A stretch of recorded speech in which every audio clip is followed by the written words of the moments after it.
കണ്ണൂരിൽ വീണ്ടും ജീവനെടുത്ത് കാട്ടാന. ആറളം ഫാമിൽ യുവാവിനെ കാട്ടാന ചവിട്ടിക്കൊന്നു. ആറളം ഫാം 10-ാം ബ്ലോക്കിൽ അനീഷാണ് മരിച്ചത്. പുലർച്ചെ വീട്ടുമുറ്റത്ത് വെച്ചാണ് ആക്രമണമുണ്ടായത്. മിഥുൻ പിള്ള വിവരങ്ങളുമായി ചേരുകയാണ്. മിഥുൻ, ഇതിപ്പോൾ ആദ്യത്തെ സംഭവമെന്നോ ഒറ്റപ്പെട്ട സംഭവമെന്നോ പറയാൻ സാധിക്കത്തില്ല. നമ്മുടെ നാടിൻ്റെ വിവിധ ഭാഗങ്ങളിൽ കാട്ടാനയും അതോടൊപ്പം തന്നെ വന്യമൃഗങ്ങളുടെ ആക്രമണങ്ങളിലും ആളുകൾ ഇങ്ങനെ തുടർച്ചയായി മരണപ്പെടുകയോ അതല്ലെങ്കിൽ പരിക്കേൽക്കുകയോ ചെയ്യുകയാണ്. ഇന്ന് പുലർച്ചെ ആറളം ഫാമിൽ എന്താണ് സംഭവിച്ചത്? ഇയാൾക്ക് ജീവൻ നഷ്ടപ്പെട്ടത് എങ്ങനെയാണ്?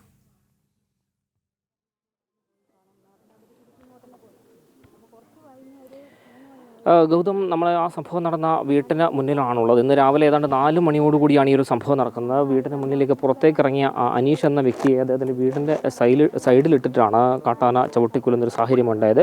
അദ്ദേഹത്തിൻ്റെ വീടിന് മുമ്പിൽ തന്നെ ഒരു പ്ലാവുണ്ട്. ആ പ്ലാവിൽ നിന്ന് ആന ചക്ക പറിച്ചു തന്നിരിക്കുകയായിരുന്നു. ആ സമയത്താണ് ഈ അനീഷ് വീടിന് പുറത്തേക്ക് ഇറങ്ങുന്നത്. ആ സമയത്ത് കാട്ടാന അദ്ദേഹത്തെ ഓടിക്കുകയും വീടിൻ്റെ സൈഡിൽ തന്നെ ഇട്ട് ചവിട്ടി കൊല്ലുകയുമായിരുന്നു. ഏതാണ്ട് 1 മണിക്കൂറിന് ശേഷം RRT സംഘം എത്തിയ ശേഷമാണ് അദ്ദേഹത്തെ ആശുപത്രിയിലേക്ക് മാറ്റിയത്. പേരാവൂർ ആശുപത്രിയിൽ എത്തിക്കുമ്പോഴേക്കും മരണം സംഭവിച്ചിരുന്നു.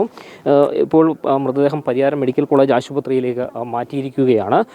പോസ്റ്റ്മോർട്ടം നടപടികൾക്ക് ശേഷം മൃതദേഹം വീട്ടുകാർക്ക് വിട്ടു നൽകും. കഴിഞ്ഞ 6 വർഷത്തിനിടെ ഏതാണ്ട് 11 പേരാണ് കാട്ടാനക്കലിയിൽ ആറളം ഫാമിൽ ജീവൻ വെടിയുന്നൊരു സാഹചര്യമുണ്ടായത്.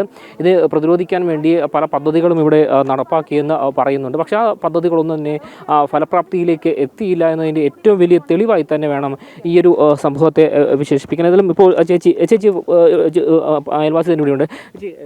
എന്താണ് ഈ ഒരു സംഭവവുമായി ബന്ധപ്പെട്ട് എങ്ങനെയാണ് ചേച്ചി അറിഞ്ഞത്? എങ്ങനെയാണ്? ഞാൻ അറിഞ്ഞത് നമ്മൾ വീട്ടിൻ്റെ അടുത്ത് ആന ഉണ്ടായത്. അപ്പോൾ ഫോറസ്റ്റുകാർ അവിടെ വന്നിട്ട് ആനേനെ ഓടിക്കുന്നുണ്ടായി. ഓടിച്ചപ്പോൾ ആന എങ്ങോട്ട് പോയെന്ന് നമുക്കറിയില്ലായിരുന്നു. പക്ഷെ അവർ പറഞ്ഞ് ആന പോയി എന്ന് പറഞ്ഞാൽ അവർ തിരിച്ചു പോയി ഒരു അരമണിക്കൂർ കഴിഞ്ഞപ്പോൾ ഇവിടുന്ന് ആന കാറുന്നുണ്ടായിരുന്നു. 2 പ്രാവശ്യം ആന കാറി. അപ്പോഴത്തേനും ഇവിടുത്തെ കൊച്ചുങ്ങളും പെണ്ണുങ്ങളും കരയുന്നുണ്ടായി. അപ്പോൾ ഞാൻ അടുത്തുള്ളവരെ വിളിച്ച് പറഞ്ഞ് ആര് കരയുന്നുണ്ട്, ചിലപ്പോൾ എന്തെങ്കിലും ആനേനെ കണ്ട് തല ഇറങ്ങി വീണിട്ടായിരിക്കും, നമുക്കൊന്ന് പോയി നോക്കാമെന്ന്. അവർ പറഞ്ഞ് ഈ രാത്രിയിൽ എങ്ങനെ പുറത്തിറങ്ങുന്നതെന്ന് പറഞ്ഞു.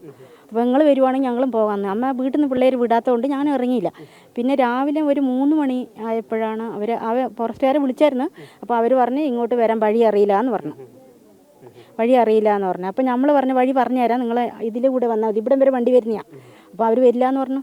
എന്നിട്ട് പിന്നെ ഞങ്ങൾ പഞ്ചായത്ത് പ്രസിഡൻറ്റിനെ വിളിച്ചു. പ്രസിഡൻറ്റ് RRTക്കാരെ വിളിച്ചു. 2 വണ്ടി വന്നു. എന്നിട്ട് ആ വണ്ടി രണ്ടും അവിടെ വന്നിട്ട് അവിടുന്ന് 2 ചേട്ടന്മാരെയും കൂട്ടിയിട്ടാണ് ഇങ്ങോട്ട് വന്നേക്കുന്നത്. അപ്പോഴത്തേനും ഇവിടുന്ന് എല്ലാം കഴിഞ്ഞു. അങ്ങനെയായിരുന്നു സംഭവം. നേരത്തെ അറിയുന്ന കുടുംബം തന്നെയാണ്? ഇത് നമ്മൾ കുടുംബം. അതെ, അവർ 2 പിള്ളേർ, ഒരാണും ഒരു പെണ്ണും.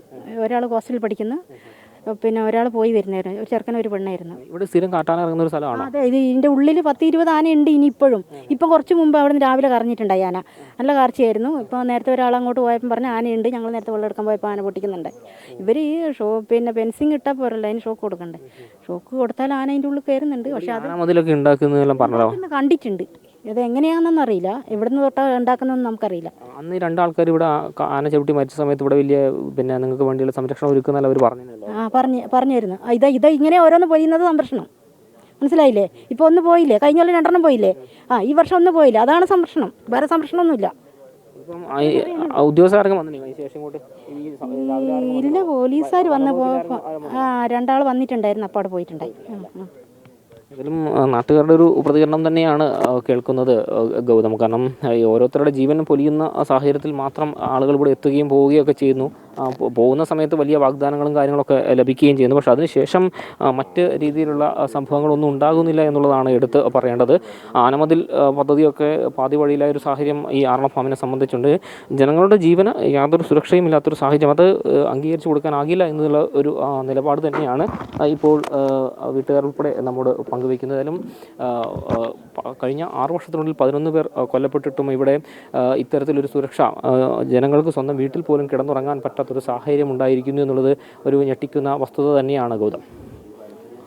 ഓക്കെ, മിഥുൻ പിള്ളയാണ് ആറളം ഫാമിൽ നിന്ന് ചേർന്നത്. ഇന്ന് പുലർച്ചെയാണ് ഈ ദാരുണമായ സംഭവം ഉണ്ടായത്. അനീഷ് എന്നയാൾ കാട്ടാനയുടെ ആക്രമണത്തിൽ മരണപ്പെട്ടിരിക്കുന്നു. രാവിലെ വീടിന് പുറത്തേക്ക് ഇറങ്ങുമ്പോൾ അവിടെ പ്ലാവിൽ നിന്നും ചക്ക എടുത്തുകൊണ്ടിരിക്കുകയായിരുന്ന കാട്ടാന അനീഷിനെ ഓടിച്ചിട്ട് ആക്രമിക്കുകയായിരുന്നു. ഇതിപ്പോൾ ആദ്യത്തെ സംഭവമല്ല. ഏതാണ്ട് 11ഓളം പേർ കഴിഞ്ഞ 6 വർഷത്തിനിടയിൽ ആറളം ഫാമിൽ മാത്രം കാട്ടാനയുടെ ആക്രമണത്തിൽ കൊല്ലപ്പെട്ടു എന്നാണ് മിഥുൻ പിള്ള റിപ്പോർട്ട് ചെയ്യുന്നത്.